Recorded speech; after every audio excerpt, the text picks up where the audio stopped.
Welcome back. As France struggles to shape its new face in the modern world, the port city of Marseille dares to be different. This city of immigrants is ahead of much of the world in dealing with differences. In the second part of his film, Francois Bringer examines what it means to be French and what it means to be an immigrant in France. What it means to be French, to be integrated, to be an immigrant touches as deep a nerve here in Marseille as it does elsewhere in France. Well, I was born here. I studied here, I'm working here. I don't see what does it mean integration for me. Maybe it meant something for my father, but not for me. France has a hard time perceiving us as citizens of this country. We are always thought of as coming from elsewhere, but for us, elsewhere is here, Nasera tells me. When I opened my eyes for the first time, I was in France. Am I a French immigrant, Kabir asks? I don't understand this question. People are going to say, Kabir, yeah, he's a nice guy, and then behind your back they're going to say, what does he want, this Arab, Farid says. French by birth, but not considered French by the French. This was the case for my grandfather, born here and baptized in the cathedral right behind us. He was not given French nationality at birth. Why? His parents were Italian. But nowhere in France do they call me a fille, a Frenchman issued from immigration, a term Nourdine and his family are tired of. The only fact that you count third generation shows that there's a special problem concerning the Muslim community here.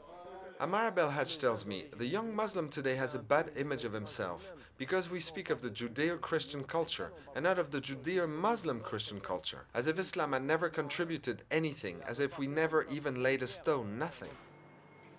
Think about this, when you take a bite of a croissant, the most famous of French pastries, you're actually celebrating a Muslim defeat. In the shape of a crescent, the symbol of Islam, the croissant was first baked to literally eat into the Muslims.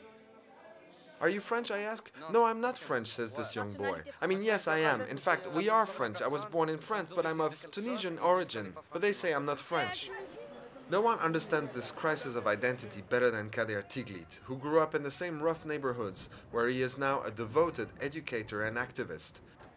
He tells me when I speak to these young kids and I say, who are you? They answer, I'm a gypsy. I'm an Arab. So I say, are there no French kids here? Every Friday night, Kader coaches the inner city soccer league he started as part of his non-profit association, Génération République. He tells me the problem is that kids out here do not understand what the Republic is. We tell them, you are French, be proud of it, because this is a country which allows you to believe in your convictions, political, cultural, and religious. It's the Republic. And if we are able to hammer this message home, I think they will fight to preserve this principle and to say to themselves, yes, I am French and I can be Muslim in this country too. First of all, I think there's no contradiction between being French and Muslim because the values of liberty, equality and brotherhood are in the principles of Islam, so there's no contradiction. Those who come to my mosque, they were born and bred here, educated here, and raised with a French and Western mentality, says Farid Amri, the imam of this mosque, in one of the city's poorest neighborhoods.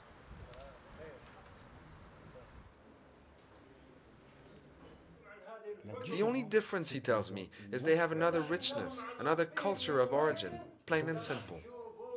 The Italians, the Portuguese, the Poles, all these people when they arrived, they denied all their cultural history, Kader tells me. They denied it all to be integrated, but my God, at what price? If Arabs are criticized, Farid adds, I'm going to take it badly. I'm not going to say, yeah, you're right, because my origins, I won't deny them. But our ancestors, Kabir says, left their countries because they were unhappy there, no? No, Farid tells him, they made them come down here to France from Algeria, and it was so they could literally pick up rubbish. They'll say, you're black, Farid says. Your name is Kabir, so it's normal. You're black, Kabir? Take the broom. Every time you say, I'm French just like you, madame, you win a point, Kader tells me. Show them that what they say about you is false, that you are not dirty Arabs, you are French citizens. Not second class, but French citizens 100%. We are different in the way people look at us. This is true. But maybe there's a problem with the way some of us handle their way of practicing Islam here in France. The message you send by wearing a jalaba, I think, is that I'm different from you. It's a rather aggressive message. I mean, we are not living in Saudi Arabia. Which is why Farid Amri goes against the tradition of preaching only in Arabic. He is one of the few imams in France to also deliver his sermons in French. At first it was hard, he tells me. The elders thought this was heresy. But Islam is a universal religion which addresses all populations and all peoples, no matter the language. So we have a double combat, his wife Nadia, representative of the French League of Muslim Women, tells me. Within the Muslim community, we have the weight of the traditions. And secondly, we have to fight all these prejudices about Islam in France and in particular about Muslim women. Just yesterday, Nadia tells her colleague Saliha, I gave a woman directions and she stared at me as if, wow, veiled women can speak? We laugh, we eat, we drink, we go to the supermarket. In the cliché, Islam is an intolerant religion. It is up to us to show that it is a religion which speaks of peace, not one which needs to terrorize people, Nasera tells me. 3 years ago, through her organization, the Union of Muslim Families, Nasera founded l'Aïd dans la Cité, a public celebration, the only one of its kind in all of France, which marks Eid al-Kebir, the end of the Muslim festival Ramadan. Eid al-Kebir is the festival of sharing, Nasera tells me. Thus we feel we've met our goal because our culture has become a culture of Marseille too. A third of the people who now come here are not Muslim, either in culture or in religion. In fact, many Muslims in the city consider themselves cultural, not religious Muslims. Like Farid and Kabir, they do not practice. It's when you put religion in the middle that you cannot integrate, Farid tells me. I consider religion as something personal, something separate. And 68% of French Muslims think so too. According to a 2004 survey by the French polling agency CSA, they support laïcité, the French concept of a secular state, which is behind the controversial French law banning Muslim girls from wearing the headscarf to high school. So to be fair and equal, let's all wear a uniform, says Nadia, who respects the law but doesn't agree with it. We are 25% of Marseille's population, and you're telling me we have to put aside who we are so we can blend in?